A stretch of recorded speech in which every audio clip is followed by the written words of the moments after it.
Hello friends, welcome back to code with YouTube channel. आज के इस वीडियो में हम लोग कवर करने वाले हैं जावा के interview questions based on topic oops.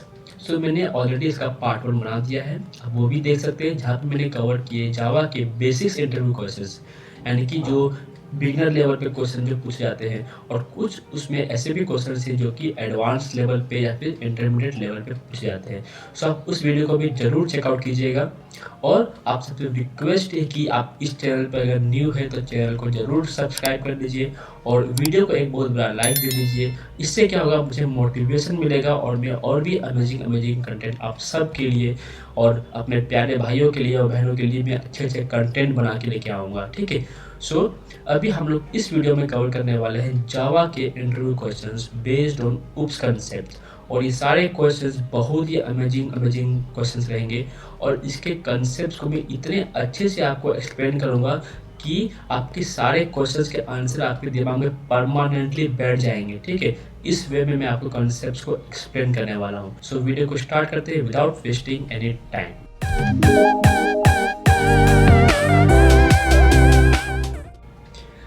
पहला क्वेश्चन है, what are the main principles of object oriented programming. अभी के लिए जस्ट ये 4 नेम याद रख लीजिए। इसके इन डिटेल्स में मैं आपको नेक्स्ट पार्ट जो कवर करूंगा, फ्यू जो अदर पार्ट्स आने वाले रहेंगे उसमें मैं आपको अच्छे से बता दूंगा। बट अभी के लिए 4 वर्ड याद रख लीजिए कि जावा के अंदर जो मेन प्रिंसिपल होते हैं, फर्स्ट होते हैं एब्स्ट्रैक्शन, फर्स्ट होते हैं abstraction, second is encapsulation, third is inheritance and fourth is polymorphisms. ठीक है। ये कुछ 4 प्रिंसिपल्स है जावा प्रोग्रामिंग लैंग्वेज के। This is very important principles of Java programming language. ठीक है, मूव करते हैं नेक्स्ट क्वेश्चन के ऊपर। एंड नेक्स्ट क्वेश्चन से हमारा, what is the difference between object oriented programming language and object based programming language. Object oriented programming language क्या होता है कि जहाँ like programming language if we say like Java and C++, तो वो कुछ फीचर्स जो है वो अडेप्ट करते हैं, लाइक इनकैप्सुलेशन, एब्स्ट्रैक्शन, पॉलीमॉर्फिज्म और इनहेरिटेंस। बट जो ऑब्जेक्ट बेस्ड प्रोग्रामिंग लैंग्वेज होते हैं वो सारे फीचर्स को अडेप्ट नहीं कर सकते। वो एक ऑब्जेक्ट क्रिएट करते हैं, उसके बेसिस से फंक्शनैलिटी को अचीव करते हैं। ठीक है, लाइक अगर हम लोग एग्जांपल पकड़ेंगे जावा स्क्रिप्ट का, VB स्क्रिप्ट का, तो इस जो प्रोग्रामिंग लैंग्वेज है उसको हम लोग बोलते हैं ऑब्जेक्ट बेस्ड प्रोग्रामिंग लैंग्वेज। ठीक है, और ऑब्जेक्ट बेस्ड प्रोग्रामिंग लैंग्वेज को एक और नाम दिया गया है जिसको बोलते हैं प्रोटोटाइप ओरिएंटेड लैंग्वेज। ठीक है, तो ये एक ओवरऑल जो है इस क्वेश्चन का आंसर है। अब इसको हम लोग रीड कर लेते हैं। Object based programming language like Java and C++ follow concepts of encapsulation, abstraction, polymorphism and inheritance. And object based ये क्या करता है, some features of the ops, like जो ops की जो कुछ फीचर्स है लाइक इनकैप्सुलेशन, एब्स्ट्रैक्शन, पॉलीमॉर्फिज्म और इनहेरिटेंस, उससे सबको अडेप्ट नहीं करता। ये सिर्फ अडेप्ट करता है इनकैप्सुलेशन के कंसेप्ट्स को। ठीक है, ना ही पॉलीमॉर्फिज्म को ये सपोर्ट कर सकता है, ना ही इनहेरिटेंस को सपोर्ट कर सकता है। और इसकी जो एग्जाम्पल है वो है जावा स्क्रिप्ट एंड VB स्क्रिप्ट। ठीक है, and object-based programming language provides support for object and you can build object from constructor। यानी कि ऑब्जेक्ट बेस्ड प्रोग्रामिंग लैंग्वेज के अंदर हम लोग किसी ऑब्जेक्ट को क्रिएट कर सकते हैं एंड कंस्ट्रक्टर का यूज करके, यानी कि हम लोग ऑब्जेक्ट का यूज कैसे करेंगे, यानी कि ऑब्जेक्ट कैसे क्रिएट करेंगे यूजिंग कंस्ट्रक्टर, एंड उसके बेसिस पे हम लोग एक फीचर्स अचीव कर सकते हैं, दैट इज इनकैप्सुलेशन। एंड उस चीज़ को बोलते हैं हम लोग prototype oriented language. Object based programming language को हम लोग बोल सकते हैं prototype oriented language as well. कभी कभी क्या होगा, इंटरव्यूअर जो है आपको बोल देगा कि object oriented programming language and prototype oriented programming language में डिफरेंस क्या है। आप अगर ये वीडियो देखे रहेंगे तो आप कॉन्फिडेंसली आंसर कर सकते हैं और आपका इंटरव्यू जो व्यूअर रहेगा वो इम्प्रेस हो जाएगा आपके आंसर से। ठीक है, मूव करते हैं हम लोग अभी नेक्स्ट क्वेश्चन के ऊपर। एंड नेक्स्ट क्वेश्चन हमारा, in Java what is the default value of an object reference defined as an instance variable in an object. ये क्या कहना चाहता है कि जब भी हम लोग एक इंस्टेंस वेरिएबल डिक्लेयर करेंगे, यानी कि फॉर एग्जांपल मैं करता हूँ यहाँ पे string name is equal to code with, देखिए अपने चैनल का नाम। क्या होगा, ये जो नेम है जो मैंने नेम डिक्लेयर किया, सॉरी वापस से करता हूँ, string name is equal to code with, ठीक है। अभी इसमें क्या होगा कि जब मैं ये string name is equal to code with किया तो यहाँ पे जो वैल्यू है वो क्या है, कोड विथ करके नेम में स्टोर होगा। बट अगर मैं सिर्फ करता हूँ string name is equal to और एक क्वेश्चन मार्क के पहले मैं ऐसा डाल के कॉलन डाल के बंद कर देता हूँ, तो इस केस में जो डिफॉल्ट वैल्यू रहेगा वो क्या रहेगा, नल उस ऑब्जेक्ट का, बिकॉज जो हमने ये वेरिएबल डिक्लेयर किया है नेम, ये क्या है, एक ऑब्जेक्ट, एंड इस ऑब्जेक्ट का डिफॉल्ट वैल्यू और रेफरेंस वैल्यू जो रहेगा वो क्या रहेगा, नल। बस इसका आंसर इतना ही करना है अपने को। मूव करते हैं नेक्स्ट क्वेश्चन पे, what do you need, why do we need constructor in Java. तो पहले इसका मैं आपको कंसेप्ट बताता हूँ कि कंस्ट्रक्टर क्या होता है और फिर हम लोग उसका यूज किस लिए करते हैं। सो कंस्ट्रक्टर जो है, सपोज अगर मैं क्लास डिक्लेयर करता हूँ स्टूडेंट, ठीक है, और उस स्टूडेंट क्लास का मुझे एक ऑब्जेक्ट क्रिएट करना रहेगा, तो उस ऑब्जेक्ट को क्रिएट करने के लिए जो हम लोग यूज करते हैं उसको बोलते हैं कंस्ट्रक्टर। एंड कंस्ट्रक्टर का नेम जो है इस look like method name, but ये डिफरेंस होता है कि उसका रिटर्न टाइप जो रहेगा वो क्लास का नाम रहता है, ठीक है। तो ये हो गया अपना कंस्ट्रक्टर का। और कंस्ट्रक्टर के अंदर दो चीज़ें होती है, एक होता है डिफॉल्ट कंस्ट्रक्टर और दूसरा होता है पैरामीटराइज कंस्ट्रक्टर। ये दोनों चीज़ों का यूज़ क्या होता है ये मैं नेक्स्ट क्वेश्चन आने वाले जो रहेगा उसमें मैं एक्सप्लेन कर दूंगा। तो अभी हम लोग इसका आंसर पढ़ लेते हैं। Java is an object-oriented programming language in which we create and use object. A constructor is a piece of code similar to a method. Correct? मैंने आपको बताया था।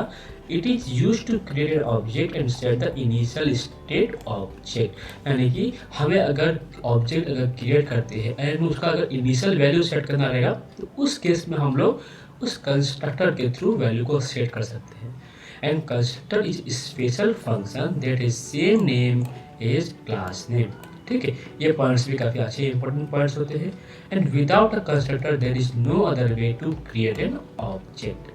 The last one, by default Java provide a default constructor for every object. If we overload a constructor then we have to implement default constructor. अभी default constructor क्यों हमें implement करना पड़ता है, जब हम लोग कंस्ट्रक्टर को ओवरलोड करेंगे, ये चीज़ें हम लोग नेक्स्ट क्वेश्चन देखेंगे।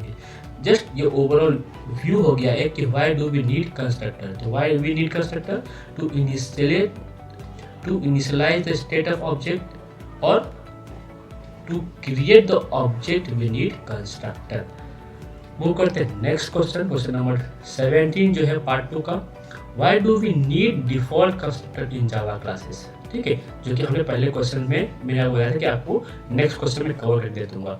सो डिफॉल्ट कंस्ट्रक्टर एक होता है यानी कि जहाँ पे हम लोग आर्गुमेंट पास नहीं करते, और एक होता है पैरामीटराइज कंस्ट्रक्टर और आर्गुमेंट कंस्ट्रक्टर जहाँ पे हम लोग आर्गुमेंट पास करते हैं, ठीक है। तो एक होता है डिफॉल्ट और एक होता है आर्गुमेंट कंस्ट्रक्टर और पैरामीटराइज कंस्ट्रक्टर। अगर हमने क्लास क्रिएट किया, क्लास के ऑब्जेक्ट को क्रिएट करने के लिए हम यूज़ कर रहे हैं पैरामीटराइज कंस्ट्रक्टर, तो जावा का स्पेसिफिकेशन के हिसाब से बोलता है कि जब भी आप अगर आर्ग्यूमेंट वाले कंस्ट्रक्टर को क्रिएट करते हैं तो आपको बाय डिफ़ॉल्ट जो है एक नो आर्ग्यूमेंट कंस्ट्रक्टर जो है वो डिक्लेयर करना पड़ेगा आपके क्लास फाइल में। This is as per Java specification, ठीक है। उन्होंने ये स्पेसिफाई किया है कि जब भी आप आर्ग्यूमेंट कंस्ट्रक्टर यानी कि कंस्ट्रक्टर को ओवरलोड करते हैं बाय पासिंग इन पैरामीटर्स और कुछ एक्स्ट्रा फंक्शनैलिटी और कस्टम ट्रीटमेंट प्रोवाइड करना चाहते हैं, तो उस केस में आपको एक डिफ़ॉल्ट कंस्ट्रक्टर जो है क्रिएट करने की ज़रूरत है, अदरवाइज वो एरर देगा, ठीक है। तो ये हो गया इस क्वेश्चन का आंसर सिंपल लेमन लैंग्वेज में। इस चीज़ को अभी हम लोग यहाँ पे रीड कर लेते हैं। So default constructor is the no argument constructor that is automatically generated by Java if no other constructor is defined। यानी कि अगर हमने कोई कंस्ट्रक्टर नहीं ओवरलोड किया है तो वो बाय डिफ़ॉल्ट जो है वहाँ पे नो आर्गुमेंट कंस्ट्रक्टर जो वो ऑटोमेटिकली जनरेट कर देता है। Java specification says that it will provide a default constructor if there is no overloaded constructor in class। Same point हो गया, but it does not say anything about the scenario in which we write an overloaded constructor in Java। यानी कि जावा ये नहीं कहता है कि जब आप कंस्ट्रक्टर को ओवरलोड करेंगे तभी भी हम लोग डिफ़ॉल्ट कंस्ट्रक्टर प्रोवाइड करेंगे। सो उस चीज़ को अवॉइड करने के लिए we need at least one constructor to create an object, that why Java provide a default constructor, और हमें डिफॉल्ट कंस्ट्रक्टर क्रिएट करने की ज़रूरत पड़ जाती है.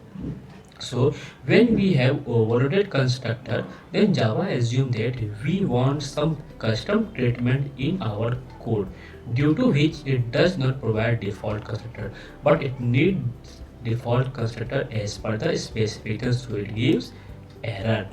सो ये हो गया इसका इंग्लिश में आंसर. मैं आपको इजी लैंग्वेज में बता दिया हूँ, और आप जब क्वेश्चन का आंसर करेंगे तो अपने लैंग्वेज में आप जितना अच्छे से समझे है ना वही चीज़ आप एक्सप्लेन कर दीजिए, ठीक है. टू द पॉइंट, यानी कि डिट्टो आंसर होना जरूरी नहीं है. आप कंसेप्ट को समझ लीजिए, ये सबसे ज़्यादा इंपॉर्टेंट होता है. आप उसको अपने लैंग्वेज में एक्सप्लेन कर सकते हैं, ठीक है. और ट्राई कीजिए जितने भी इंपॉर्टेंट क्वेश्चंस मैं कवर कर रहा हूँ उसके आप नोट्स बना लीजिए, या फिर इस वीडियो को आप वापस से भी दे सकते हैं before going for the interview, ठीक है. अब मूव करते हैं नेक्स्ट क्वेश्चन के ऊपर. वो भी काफ़ी अच्छा क्वेश्चन है प्रोग्रामिंग इंटरव्यू के लिए, for the profile of Java developer और senior Java developer. So next question है, what is the value return by constructor in Java. तो क्या होगा, कंस्ट्रक्टर क्या रिटर्न करेगा, ऑब्जेक्ट. यानी कि सपोज अगर मैं स्टूडेंट क्लास का एक मैंने कंस्ट्रक्टर क्रिएट किया एंड उसको मैंने कॉल किया, कुछ वैल्यू सेट किया उसमें, तो वो क्या रिटर्न करेगा, उस क्लास का एक ऑब्जेक्ट रिटर्न करेगा. So when we call a constructor in Java, it returns the object created by it. That is how we create new object in Java. So अगर मैं इसका एग्जाम्पल बताऊं, जैसे यहाँ पर student s is equal to new student, ये जो है हमारा क्या है, कंस्ट्रक्टर, ठीक है. और यहाँ से हम लोग जब कंस्ट्रक्टर कॉल करेंगे यूजिंग न्यू कीवर्ड, कंस्ट्रक्टर कैसे हम लोग कॉल करते हैं, यूजिंग न्यू कीवर्ड, तो हमारा जो एस ऑब्जेक्ट्स रहेगा उसमें कुछ इनिशियल स्टेट अगर सेट कर डालेगा तो हम लोग यहाँ पे कुछ आर्ग्यूमेंट पास कर देंगे. फॉर एग्जांपल अगर मैं आपको बताऊँ तो जैसे student S1 is equal to new student, और सपोज उसका रोल नंबर है 1 और नाम है उसका, एग्जांपल के लिए पकड़ लेता हूँ मैं राहुल, ठीक है. और इसको हमें डबल कोट्स के अंदर बिकॉज इट इज स्ट्रिंग. यहाँ पे जो ऑब्जेक्ट रिटर्न होगा S1, उसके अंदर जो वैल्यू रहेगा वो एज अ रोल नंबर रहेगा 1 एंड जो नेम रहेगा उसका रहेगा राहुल, ठीक है. तो कुछ इस तरीके से हम लोग जो कंस्ट्रक्टर को कॉल करते हैं वो क्या रिटर्न करता है, हमें ऑब्जेक्ट रिटर्न करता है. मूव करते हैं नेक्स्ट क्वेश्चन पे. Can we inherit a constructor. It is not possible. Inheritance के कंसेप्ट में थोड़ा सा बता दूंगा, जस्ट 1 मिनट. इनहेरिटेंस मतलब क्या होता है कि हमारे पास एग्जांपल के लिए विथ डायग्राम एक पेरेंट क्लास है, एक चाइल्ड क्लास है. इन शॉर्ट बताऊंगा, एकदम सिंपल बताऊंगा, ज़्यादा कॉम्प्लिकेटेड नहीं करूंगा. तो पेरेंट क्लास का हमने एक कंस्ट्रक्टर डिक्लेयर किया, चाइल्ड क्लास में भी हमने एक कंस्ट्रक्टर डिक्लेयर किया. ये बोलता है कि can we inherit a constructor, यानी कि जो कंस्ट्रक्टर हमने यहाँ पे डिक्लेयर किए वो कंस्ट्रक्टर क्या हम लोग यहाँ पे डिक्लेयर कर सकते हैं, बिकॉज जो पेरेंट क्लास है, पेरेंट क्लास और जो चाइल्ड क्लास है SC, child class x tends parent class. जो पेरेंट क्लास में मैंने कंस्ट्रक्टर क्रिएट किया, ये कंस्ट्रक्टर को मैं क्या चाइल्ड क्लास में क्रिएट कर सकता हूँ, तो इसका आंसर करेगा no. Java does not support inheritance of constructor. ये काफ़ी सिंपल क्वेश्चन है बट काफ़ी ट्रिकी और एक इंटरेस्टिंग जो होता है ना, मतलब मोस्ट फेवरेट क्वेश्चन होता है, उस टाइप का क्वेश्चन है ये वाला, ठीक है. तो अगर आप ये वीडियो देखा रहेगा तो आपको आंसर पता रहेगा अच्छे से. सो मूव करते हैं नेक्स्ट क्वेश्चन के ऊपर. Why constructor can not be final, static और एब्स्ट्रैक्ट इन जावा. तो पहले तो हम लोग ये समझेंगे कि फाइनल कीवर्ड क्या होता है, स्टैटिक कीवर्ड क्या होता है और एब्स्ट्रैक्ट कीवर्ड क्या होता है जावा में. सो फाइनल कीवर्ड यानी कि अगर हम लोग किसी क्लास को या फिर किसी वेरिएबल को अगर हम लोग फाइनल डिक्लेयर करते हैं, उसका मतलब होता है कि वो कांस्टेंट हो गया. मेथड को डिक्लेयर करेंगे तो उसको ओवरलोड नहीं कर सकते. तो वैसे ही अगर हम लोग कंस्ट्रक्टर को अगर फाइनल कर देंगे तो उसका कुछ मतलब ही नहीं रहेगा, यानी कि उसका हम लोग ऑब्जेक्ट ही क्रिएट नहीं कर सकते. बट हमें एक ऑब्जेक्ट क्रिएट करने के लिए उस कंस्ट्रक्टर का यूज़ तो करना पड़ेगा, तो ये तो वैलिड पॉइंट नहीं हो गया. फिर होता है एब्स्ट्रैक्ट. अगर हम लोग मेथड को एब्स्ट्रैक्ट डिक्लेयर करते हैं ना, इन शॉर्ट बताता हूँ, मेथड को अगर हम लोग एब्स्ट्रैक्ट डिक्लेयर करते हैं तो उसका मेथड का बॉडी जो होता है वो नहीं होता, ठीक है. सिर्फ मेथड को हम लोग डिक्लेयर करके छोड़ देंगे. तो उसका मतलब होता है एब्स्ट्रैक्ट। और स्टैटिक मतलब क्या होता है कि अगर हम लोग किसी भी मेथड को, किसी भी वेरिएबल को अगर स्टैटिक मार्क करते हैं तो वो क्लास लेवल पे चले जाता है, ठीक है। यानी कि क्लास का यूज़ करके हम लोग उस चीज़ को एक्सेस कर सकते हैं। तो हम लोग कंस्ट्रक्टर को स्टैटिक तो मार्क कर नहीं सकते बिकॉज वो ऑलरेडी जो है वो क्लास लेवल पे होता है, ठीक है। सो why constructor cannot be final, static or abstract in Java?